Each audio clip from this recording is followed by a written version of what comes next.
Yeah, we're not doctors or giving any medical advice. This show is intended for educational purposes only, and you should talk to your doctor about any medical issues. Now, let's get at it. Welcome to Chat the Fat, where nutrition authors Nissa Gron and TC Hale are going to break down common low-carb mistakes. Let's chat all things low-carb, keto, digestion, and more so you can maximize your results. Hello, and welcome back to Chat the Fat. This is episode 93.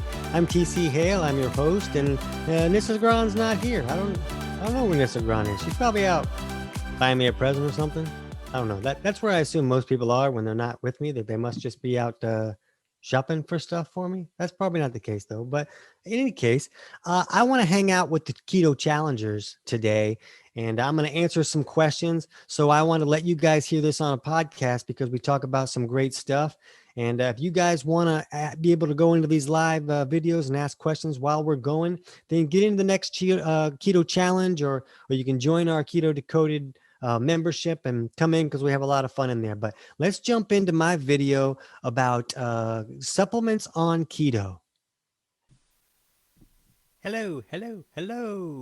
All right, that's it for the song part of today. So what is up, gang? What is going on? So in the keto gang here, we got some questions that we're going to kind of hit up today.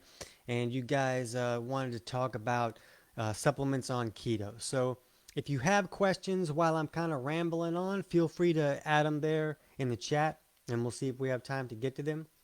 But I want to cover, Ellen submitted that I'd like to see a video on supplements, how they affect ketosis and intermittent fasting, best timing on when to take or not, preferred versus worth the effort, necessary minerals, types of magnesium, etc. So, hey, Sasha. So I'll just kind of try to dig into some of these things because some of them are super important for keto. Some of them are important just for any time you're wanting to lose weight. And the thing is that they really depend on the person. It's not like we have a list of, oh, you're going to do keto, take these. That's not how the human body works because we're all different. We all process foods differently.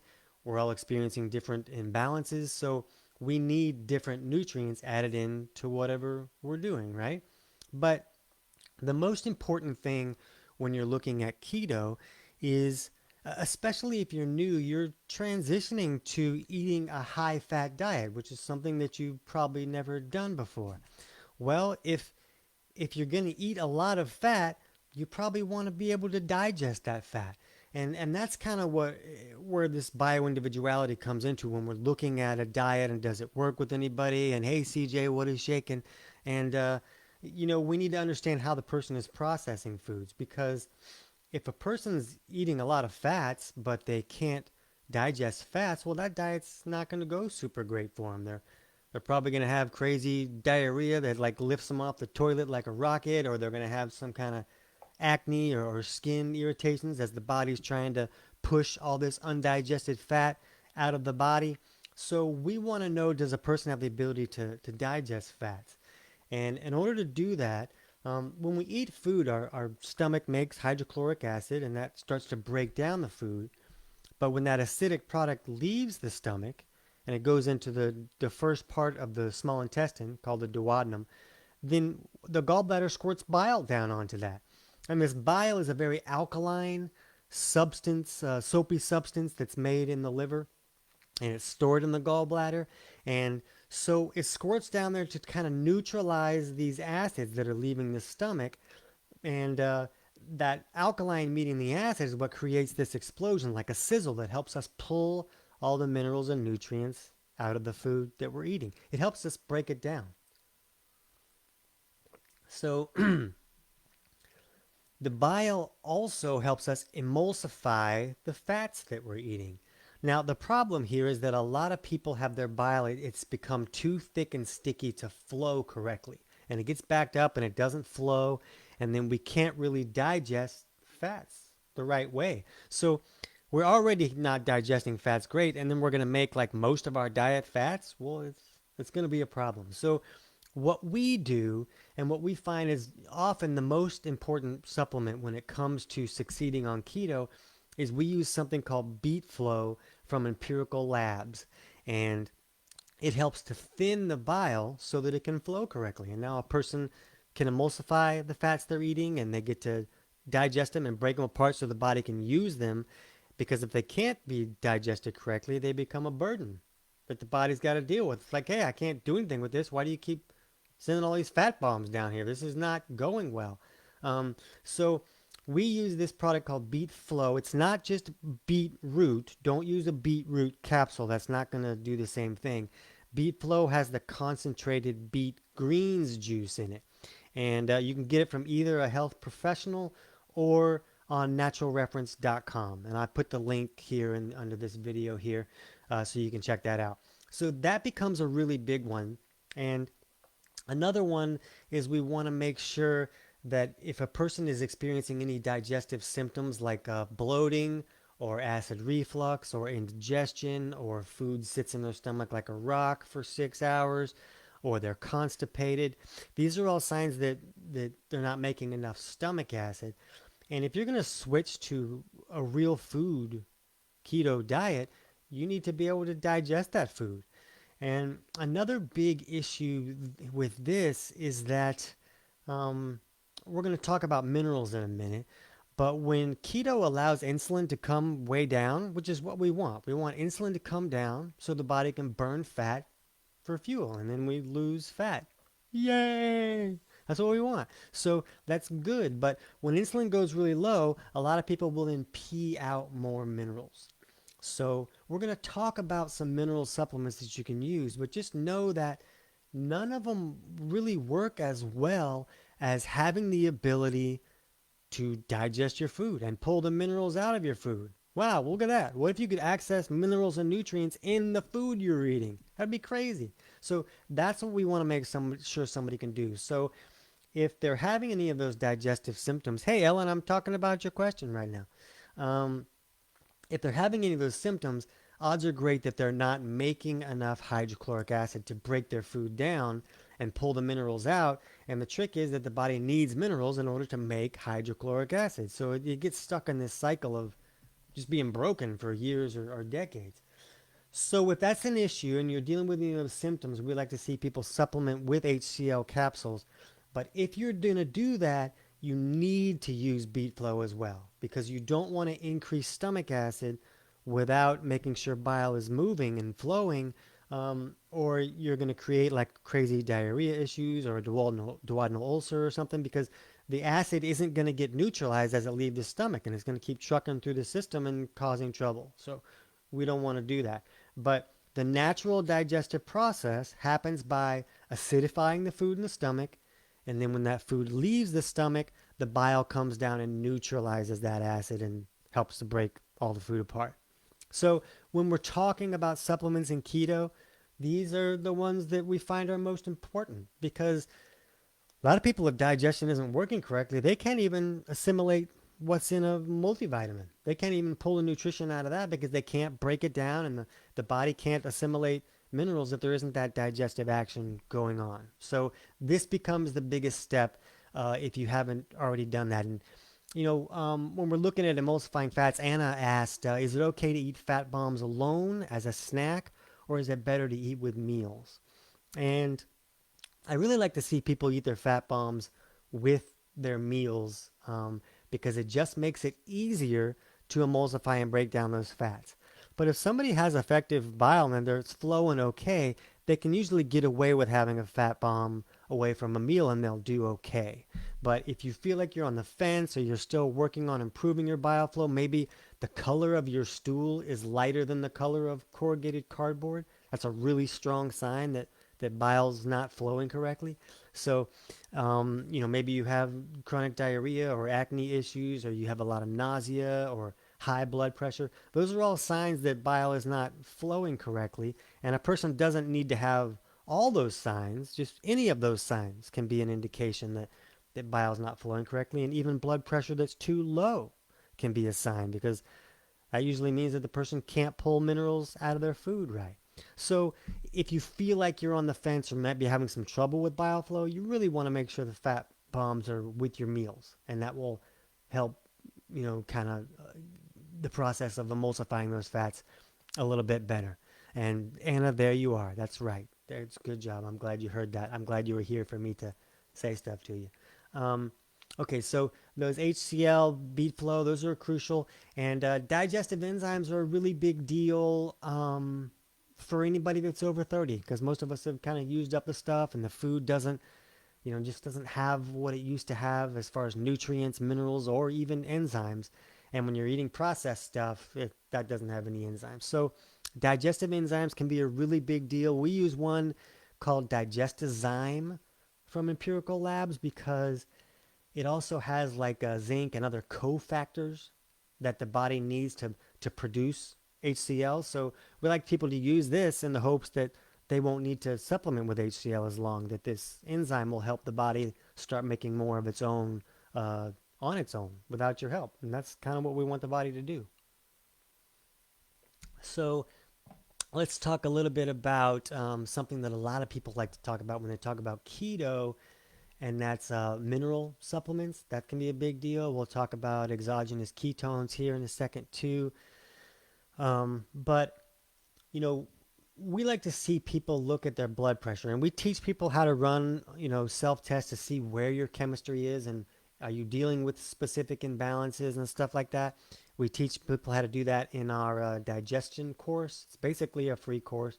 You have to pay 50 cents to get in, just to keep the spam registrations out. But if you're a Keto Decoded member, you already have access to the digestion course in your courses. There's a link in there.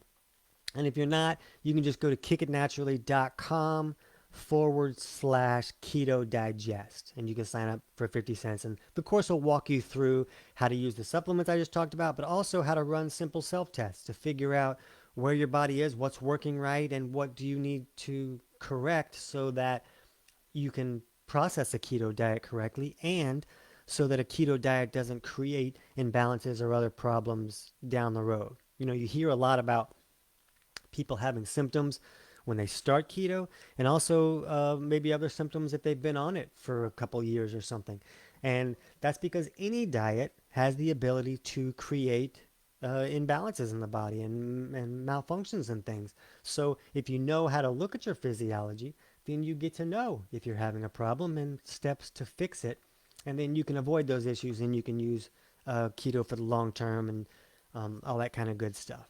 So we teach you how to do that, but a broad-based mineral supplement is great for most people. But if you have high blood pressure, then guess what? Your body already can't deal with the level of minerals and filth that you have in the system, so you don't want to go dumping more in there. Now, when you fix bile flow and allow the body to remove the filth, because the liver filters all this junk out of the body, and then it puts it in the bile so that it goes out through the stool and then goes out the back door. Bye bye filth. But when bile's not flowing correctly, the body can't get rid of filth. The blood gets thick with filth and minerals and things that are supposed to be removed, and blood pressure goes high. So a lot of times with the insulin being low, it allows a person to pee out more minerals. So someone with high blood pressure might find that keto actually helps their blood pressure. But if you already have low blood pressure and you're dealing with symptoms that can come from low blood pressure, things like cravings and emotional issues and anxiety and dizzy spells and things like that, then those things can be magnified on keto because you might be peeing out more minerals. So we want to try to put some minerals back in there. The supplement that I use is only available through coaches. You can't get it unless you're working through a coach. But if you can get something that's broad based, that's pretty good. There's some mineral drops that are a nice addition. They're usually not enough to really lift mineral levels. If yours are already low, you're really going to have to fix digestion and maybe make some other efforts. But they're really easy to use, these mineral drops, and that's very helpful. Keto Chow has some good ones, and Concentrace mineral drops is a good one. The Keto Chow electrolyte drops are pretty high in potassium. And you're also going to hear a lot of people in the keto world saying you need to take potassium on keto. And it's true that you might want to get a little bit, but We teach you how to figure out if you are dealing with an anabolic imbalance at the cellular level in our courses. And if you're already too anabolic and you're taking potassium, you're going to create some real problems for yourself, like significant problems. And you don't want to take a lot of potassium if you're already leaning too anabolic. So this is where we're right back to you really got to know where you are. There's not a magic list of supplements. I know you want there to be one. I know you want me to say take this and this much at this time and then the whole world is jolly. But I want you to know that if anybody is saying to everybody, take this at this time and this much, they're wrong. They're not correct. They're misled, and they're creating problems for somebody while they're helping somebody else fix a problem. So we really need to learn to look at the person, and you need to know where you are before you know what's going to work for you. The reality is that most of us need some magnesium because it's just not in our food like it used to be. And if keto's making us pee out more minerals, we're peeing out a lot of magnesium, and so we really need some. But and I just talked about if a person is dealing with what we call an anabolic imbalance, then potassium can be really bad. But if someone's dealing with the opposite of that, which we call a catabolic imbalance, if they add a lot of magnesium, then they're probably going to be on the toilet most of the time or creating other issues that are not good. So you really want to know where your chemistry is to know how much magnesium should you be taking. Should you just be taking, what you might find in a type of, multivitamin or something like that, a multi-mineral kind of thing? Or do you need a legitimate amount of magnesium? Because a lot of people need a legitimate amount. And as far as the type um, Ellen, that I like to see people use. I like to see them use magnesium malate, and you can get that on Natural Reference too. And I like that because the malic acid in the magnesium malate can help to like melt down gallstones if you have gallstones that are kind of restricting your bile flow. And a lot of people have it really thick and not flowing, and maybe some stones formed in there and they don't even know it. So if you're going to use a magnesium, you might as well use one that can help that bile flow a little better too in the long run. So that's kind of why I like to use that one. But let's look at something as far as minerals go. A really excellent way to get more minerals in the system is to drink bone broth. Especially if you need to work on digestion and it's not working well enough to pull a lot of minerals out of your food. Bone broth is amazing because you cook it for days and it's pulling all the minerals and nutrients out of all the stuff that's in there, all the bones and the foods and stuff too. And it's in a liquid form so that when it goes in, you can assimilate it very easily.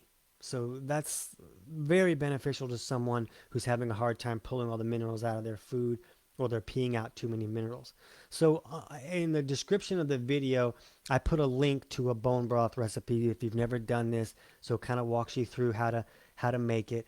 But getting a cup of bone broth in per day is amazing, especially on a keto diet. It's amazing for a lot of people, no matter what. But it can be a super big deal to help you lift nutrients and resources that are harder to access from other sources, because we just don't eat a lot of stews and soups that have been cooking for days like grandma did a long time ago. We eat chicken pot pie instead, and that doesn't have the same nutrients that you can get from a bone broth or like a stew that was cooked for days kind of a situation. So that can be a big deal. That can be a really big help and can be more effective than most supplements. And can I buy an organic bone broth? You can, so they have them in stores now. If you see it in a carton, like in the soup aisle, you don't want that garbage. Don't get that bone broth. It's not good. But a lot of people have some that are frozen in a lot of stores now. You can buy an organic frozen bone broth, and those are good. They don't tend to taste as good as the ones that you would make at home, and they're expensive. So you're going to spend some money if you're going to buy organic bone broth, a lot more than if you were to just make it yourself, Anna. So that was what Anna just asked. So it's okay to do that, but just if you can make it, just make it. It'll last a lot longer. You'll have it available all the time, all that kind of stuff. Jody says, can we cover how the digestion or lack of digestion impacts weight loss success? And that's a really big deal. That's probably a whole other video.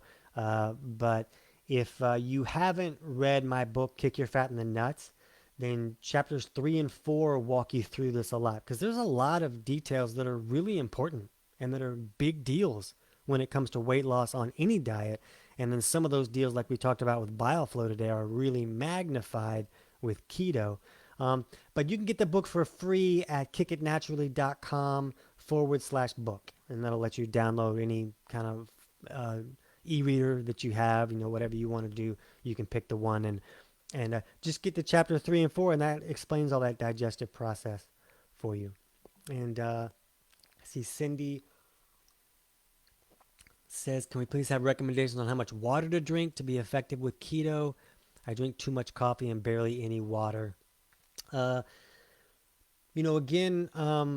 when weight loss is an effort, we want to have enough water. Water is what your body really needs. It doesn't really help to hydrate the cells with coffee. It's just not the same thing because it has water in it. You really want water. But at the same time, if a person's blood pressure is already low, I don't want them drinking so much water that they're just washing more minerals out. You want to wash filth out of the body, and that helps with weight loss. But if your blood pressure is low, you don't want to drink so much that you're going to make that worse, because your cravings are going to get worse. Mental and emotional issues could get worse. A lot of things could get a lot worse. So you really want to look at your physiology to know how much water you're drinking. And you might notice, he kind of keeps saying that. And that's kind of the reality of the situation, is that there really aren't steps or a diet or a supplement or anything that's right for every person. It's not going to happen. We really want to look at where we are. If somebody's body is making enough hydrochloric acid and they're not dealing with any of those digestive symptoms, or they don't have low blood pressure that indicates they can't digest food, well, then they don't want to add hydrochloric acid in. So as much as things are really right for a lot of people, that doesn't mean they're right for all people. You really want to look at yourself. And if you look at your physiology and you do your self-test numbers, if you have questions, you can just post them in the group, and we'll help you kind of figure out what you're looking at. So if you didn't get to see this live, you can ask questions below the video here. And if you're hearing this on a podcast or something, you can just go to kickitnaturally.com and send in any questions, or go to one of our support groups so that you can ask some questions when you get a little bit stuck, because some of this stuff can be a little bit complicated. All right, but challengers, let's get some rocking. This is the first week. Let's make some things happen. It's going to be a lot of fun. All right, we'll talk to you soon. So that's it. I hope that was helpful. If you want to check out any of the links, just go to the show notes page at chatthefat.com/episode 93. And we'll talk to you guys soon. Join us for our next Troubleshooting Keto Master Workshop. Go to chatthefat.com/workshop to find upcoming dates and register for this totally free event. You just might find your missing piece of the puzzle. Until then, we'll see you next week on Chat the Fat.